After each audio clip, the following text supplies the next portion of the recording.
চুলাই কি হচ্ছে এটা? এই একটু এদিক থেকে যান। চুলাই লাল লাল এটা কি হচ্ছে? এই একজন আসো দিকে, একজন আসো। ঘি দুধের কালার কি রকম? মানে দুধ তো আমি জানি সাদা, এটা কি? দই। দইয়ের ভিতরে এই যে লাল লাল এটা কি? ওটা দুধ। দুধ লাল হয়? এটা তো কাছে আসো, তো কাছে আসো। কি দিছো কি দিছো? সাদা দুধ লাল হবে কেন? আর এতে জ্বালাচ্ছ কেন? এটা তো একবারে নোংরা জিনিস। এটা কি রে? দেখি এটা লাল দুধ। তোলো উপরে দিয়ে তোলো। এটা চায়ের কালার, দুধের কালার এরকম।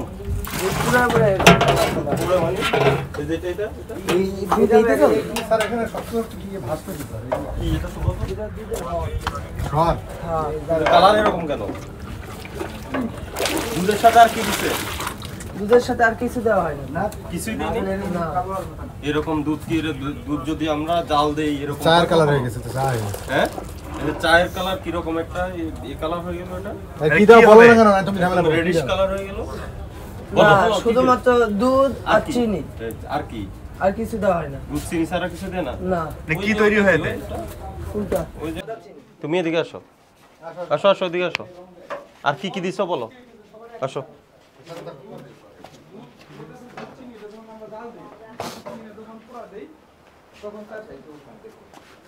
হাসান ভাই, ওখানে দুধ জাল দিয়ে উনি বললো যে লাল হয়ে গেছে, রেডিশ কালার কেন হবে? আচ্ছা, চিনি পোড়া দিল স্যার। চিনি পোড়া এইখানে এটা কি করতেছেন? স্যার, এটা আমরা এই জিনিসটা কি গরম করতেছি বাটি। গরম করছেন? জি স্যার। দই পেতেছেন এমন কোনটা আছে? এখনো পাতি নেই স্যার। দুধগুলা কই? দুধ স্যার ওই যে বাইরে স্যার। বাইরে। কিন্তু ওই যে জাল দিচ্ছেন দুইটা ড্রামে, দেখলাম যে লাল হয়ে গেছে। লাল কেন? এটা আমরা চিনি, এটা ধরেন আপনার হলো যদি আমরা চিনিটা যদি পাতিলেতে আজ দিলে ওটা স্যার পইলে লাল হয়ে যায় মিষ্টির মধ্যে। কোথায় দেখান না, আমাকে দেখান কোথায় লাল হয়। এদিকে আসেন, আগে এদিক থেকে দেখে যাই। এটা কি? এটা ফসকিল লবণ স্যার। আপনি যে দইটা এখান থেকে তৈরি করে দিচ্ছেন, ঠিক এই দইটাই বাজারে সব জায়গায় বগুড়ার দই বলে বিক্রি হচ্ছে। মানুষ এখানে ধোঁকা খাচ্ছে। এটা সাভারের দই হিসাবে আপনি বিক্রি করেন। আপনি ওখানে আপনার কোম্পানির নাম দেন, ঠিকানা দেন, উৎপাদন দেন, মেয়াদ দেন, বুঝতে পারছেন? স্টিকার ব্যবহার করেন, কবে দইটা উৎপাদন হলো, কতদিন খেতে পারবে, এগুলি পরিষ্কার উল্লেখ করে দেন। এগুলি যেহেতু দিচ্ছেন না, এগুলি শাস্তিযোগ্য অপরাধ। একটু খোলেন। এটা কি? লবণ স্যার। সবই লবণ। ওইটাও লবণ, এটাও লবণ। লবণের কাজ কি এখানে? রাস্তার পাশে বগুড়ার দই বলে বিক্রি করে, এগুলো বানায়।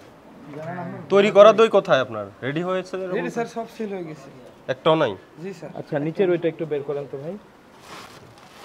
আপনার এইটার সুইটেনিং সোর্সটা কি? মানে আপনি দইটা মিষ্টি দইয়ের মধ্যে কি চিনি দিচ্ছেন? চিনি দিচ্ছি স্যার। আর কি দিচ্ছেন? আর কিছু দিচ্ছি না স্যার আমরা। একটু দেখি তো কোন চিনি দিচ্ছেন। এটা আমরা একটু দেখি দাঁড়ান।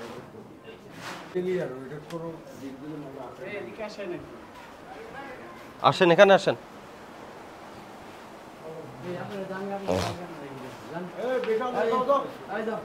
এই হুজুররা আসছে।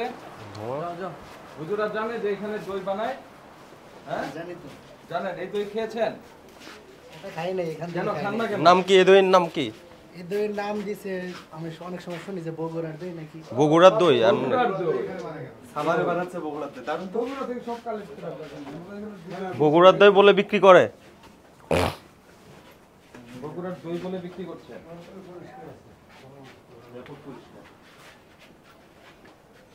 অন্ধকার ধোঁয়া, তো অবস্থা খারাপ। কি বললেন ভাই? মোহাম্মদ জীবন আহমেদ। দেখেন আপনার একটা ফুড ফ্যাক্টরি, এত নোংরা রেখেছেন কেন ভাই? স্যার এগুলো স্যার যে বাটি যেগুলো আমরা মানে আমরা যখন করি, মানে ওখান থেকে বাছাই করি, তখন এগুলো ধরুন আপনার হয় ওই যে ভাঙ্গাচোরা হয়, তখন আমরা কোনো কি লেভেল দেন? না, কোনো লেভেল দেন আমরা। নাম কি? আপনি কি নামে বিক্রি করেন দইটা? আমরা স্যার এখানে আমরা নিজেরা তৈরি করি এই নামে বিক্রি করি। উৎপাদন মেয়াদ কোনো কিছু দেন?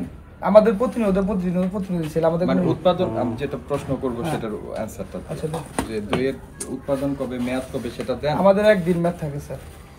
ওইটা কি উল্লেখ করে দেন? আমরা উল্লেখ করে দেব, আমাদের যে হকাররা যে আছে তাদের আমরা উল্লেখ করে দেই একদিন। কোথায় কিভাবে দেন? এটা কি কোনো স্টিকার দেন নাকি সিল দেন? আমরা কোনো স্টিকার দেন স্যার, সিলও দেই না। সেটাই জানতে চাই। বিএসটি লাইসেন্স আছে? জি না।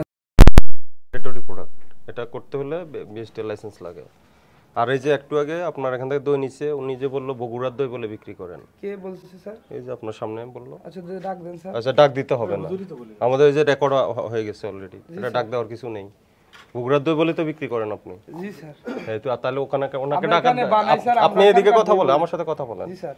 তো আবার ডাক দেওয়ার কথা বলছেন কেন? বগুড়ার আপনি বগুড়ার দই বলে বিক্রি করেন কি করেন না সেটা বলেন। এখানে স্যার আমরা নিজে তৈরি করা, যারা হকাররা বিক্রি করে আমার প্রশ্ন বিক্রি করে। আমার প্রশ্ন যেটা ওটা বলেন, আপনি কি বগুড়ার দই বলে বিক্রি করেন? জি না স্যার। আপনি নিজেই বলতে তাহলে এটা স্যার, একটু আমি রিভিউ মানে করেন। আমরা শুধু স্যার আমরা করি, মানে আমরা এখানে হইলো দই তৈরি করি, কিন্তু আমরা বগুড়া দই বলি, কিন্তু ওরা বিক্রি দই বলে। আচ্ছা এখন আসেন, আমাকে বলেন এটা লাল হলো কেন? এদিকে আসেন। দুধ পোড়াইলে লাল হয়? জি, চিনি পোড়ালে স্যার লাল হয়। কোন চিনিটা দেখি, চিনিটা দেখান, দুধ আর চিনিটা দেখান। প্রথম কথা হলো আপনার এটা ফুড ফ্যাক্টরি, মানে যেখানে দই হবে, আপনি যে সব জিনিসপত্র এখানে ব্যবহার করছেন এগুলি করা যাবে না, পরিচ্ছন্ন জিনিস ব্যবহার করতে হবে। যে জায়গায় আপনি দইটা পাচ্ছেন, মানে দই হতে তো সময় লাগে, তো যে জায়গাটায় আপনারা করছেন সেটা একটা ফুড ফ্যাক্টরি চালানোর মতো, একটা ফুড ফ্যাক্টরি হওয়ার মতো পরিবেশ এটার না। তারপরে কথা হচ্ছে আপনি যখন খাদ্যদ্রব্য তৈরি করবেন জি স্যার। তখন এটার উৎপাদন মেয়াদটা দিতে হবে। জি স্যার। আর বিএসটি এর ম্যান্ডেটরি প্রোডাক্ট হচ্ছে দই। দই যখন আপনি উৎপাদন করবেন বাণিজ্যিক ভিত্তিতে, অবশ্যই আপনাকে লাইসেন্সটা নিতে হবে। লাইসেন্সের যখন আবেদন করবেন তখন কি কি প্রপোর্শনের কোনটায় কি মিশিয়ে আপনি দইটা বানাবেন ওনারা পরিষ্কার আপনাকে বলে দিবে। সেই গাইডলাইন, সেই নির্দেশনা মতো আপনাকে এটা ব্যবহার করতে তৈরি করতে হবে। আরেকটা শুধু অস্বাস্থ্যকর এই ধরনের পরিবেশে খাদ্য উৎপাদনের জন্যই আপনাকে 1 লক্ষ টাকা জরিমানা করা যায়। স্যার আমি একদম গরিব মানুষ স্যার।